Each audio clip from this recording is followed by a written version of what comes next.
Rigby Theatre. Now, does everybody know about Edith Rigby? Edith Rigby was Preston's suffragette, and she lived in that house there with the black door. And she had her meetings in that house, so we'll come to that later on in the show. So here we have Edith Rigby and Friends, the story of a Preston suffragette. So we have a street scene here showing number 28, and we have the rich person and the poor person, don't we? Okay, and I say, Edith Rigby lived at number 28, Winckley Square, Preston. She was a doctor's daughter, and she also married a doctor. From a very early age, she was aware of the differences between rich people and poor people, and was very concerned about the treatment of poor people. Please will you give me some money?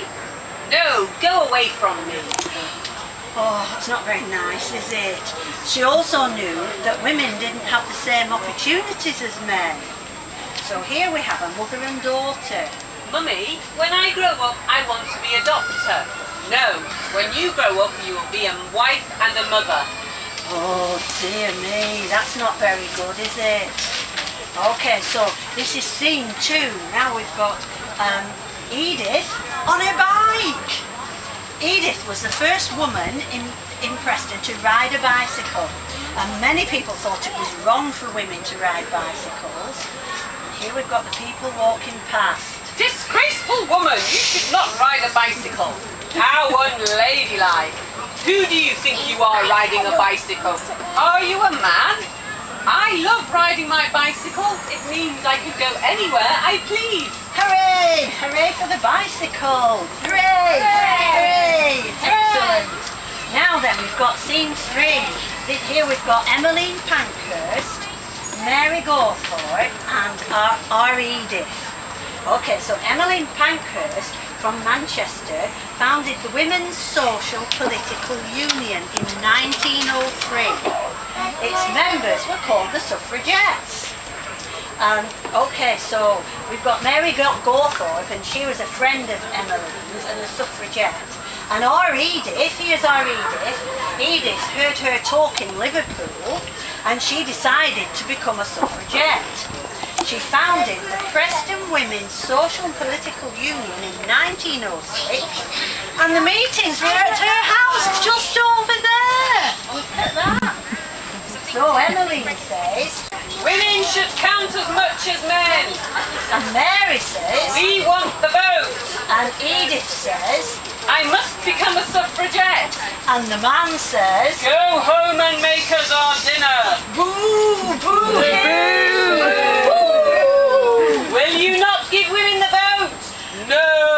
Yes, boo, boo, boo. That's rotten, isn't it? Everybody should have the vote. We should all be equal. Okay, so scene 4. Now we've got the women. Here are our women: Edith, Emmeline, and what's her name? Mary. Right. Okay. So Edith and her friends went on many marches. They stormed the Houses of Parliament and chained themselves to the railings of Downing Street. Votes for women! Votes for women! Let's join her! Votes for women! Votes for women!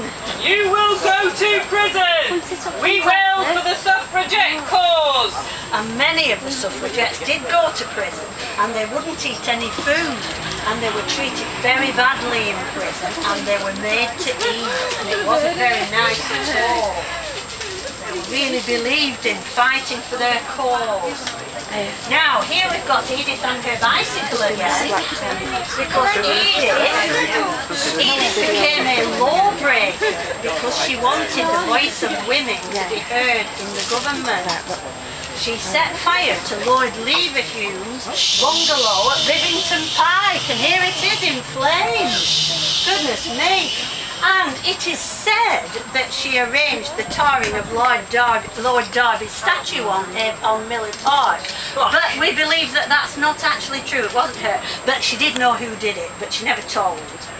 And she also set a bomb off in Liverpool Cotton Exchange, but no one was hurt. But she got 8 months hard labour for that, which was quite hard thing to happen. So then we've got the men and the women saying, Look what Edith Rigby has done. She must be locked up in prison. What a terrible woman. and what does Edith say? Votes for women! Votes for women! Votes for women! Definitely. Okay, so we're on scene 6 now. Now here we've got, this is the sad bit, because this is the story of Emily Wilding Davidson, who believed in the suffragette cause so much that she threw herself in front of the King's horse at the Derby and was killed very sadly. So there's the man now who's saying, Read all about it! Suffragettes that died at the Derby! and what are the women saying? Poor woman, what a terrible thing to happen! These women won't stop. We must make sure it does not happen again. So I think they got their message across finally. So then we've got Emmeline, Mary and Edith again. Emmeline Pankhurst, Mary Gawthorpe and Edith Rigby. So the suffragette activities stopped in 1914 because of the First World War. And women proved that they were equal to men by doing most of the jobs that were left, that the men who went to the war left behind, and the women took their jobs on. But they still had to fight for their rights. As when they got the vote in 100 years ago, when they got the vote, it was still only women over 30 and women who had property. That's right, isn't it? So, you know, I'd have been okay. But, you know, you youngsters wouldn't have had the vote yet. And then it was another 20 years before women could learn to become doctors. So here we've got our mother and daughter again. When I grow up, Mummy, I want to be a doctor. When you grow up, you can be whatever you like. Hooray! Hooray! Hooray! And women still have to fight for equal pay for doing the same jobs as men even today. But this is the end of our show. Please give a round of applause to our puppeteer Becky. Well done, Becky. And thank you to our videoers. Thank you very much for filming it for us. And the puppets and the theatre were made by schools in Preston, working with Becky. What schools was it, Becky? Ingle Primary School, St Augustine, English Martyrs, and Christ the King. And they helped to write the script as well. So thank you very much for being a wonderful audience.